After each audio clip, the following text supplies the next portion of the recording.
Clean ও green energy মানুষের মধ্যে ছড়িয়ে দিতে ভারত সরকার বিভিন্ন পরিকল্পনা গ্রহণ করেছে।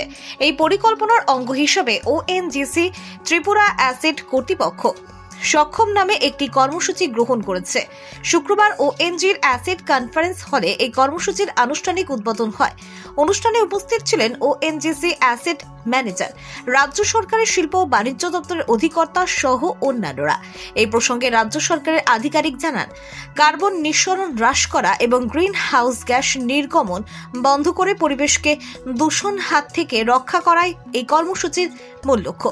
এই ক্ষেত্রে পরিবেশকে দূষণ মুক্ত করতে বিভিন্ন জৈব উৎসগুলিকে মানুষের মধ্যে প্রচারে নিয়ে আসার বিষয় নিয়ে কর্মসূচিতে বিস্তারিত আলোচনা হবে এবং আগামী 28 ফেব্রুয়ারি পর্যন্ত 15 দিন ধরে চলবে এই সক্ষম কর্মসূচি।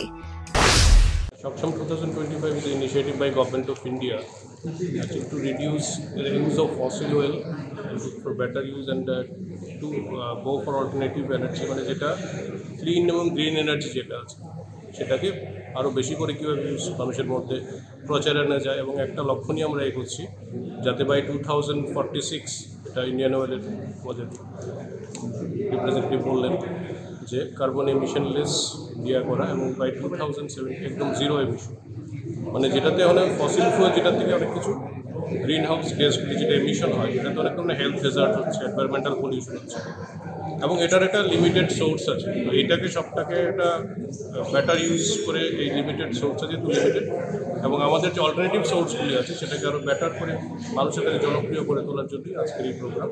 এটা এই আজকের থেকে শুরু 28 ফেব্রুয়ারি অবধি চলবে। কিন্তু আমার কথা হচ্ছে যে এখানেই থেমে থাকলে চলবে না, থ্রু আউট দ্য ইয়ার এই ধরনের অ্যাওয়ারনেস ক্যাম্পেইনগুলি আমাদের চালিয়ে যেতে হবে ফর দ্য ফিউচার জেনারেশন। আগরতলার প্রতিনিধি রিপোর্ট, লঙ্গাই টিভি।